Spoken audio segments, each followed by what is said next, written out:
S'estan rehabilitant els dos arcs que es van trobar amb aquesta edificació, són dos arcs gòtics sobreposats, i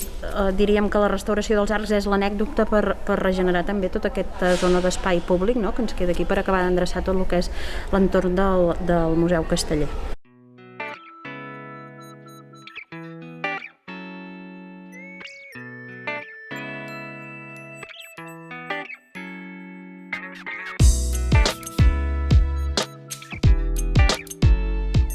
Tots sabem que l'extensió del barri antic de Valls té una extensió molt gran i per tant hem de focalitzar esforços en un punt, i és aquest punt, no?, que té tot el sentit, no?, el Museu Casteller, la dinamització que ja produirà de per si l'obertura del Museu Casteller en plaça del Blat, plaça de l'Oli i el tractament de tota aquesta zona, i a part també l'altre lloc on estem molt enfocats és amb el tema de muralles, el perímetre, no?, allò per produir fluxes cap a l'interior del centre històric, no?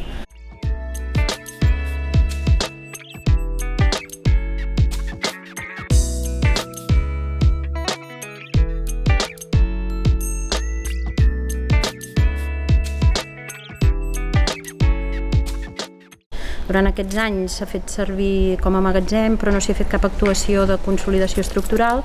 i és una actuació importantíssima perquè ens permetrà en un futur posar en ús un edifici d'una entitat patrimonial molt gran, no?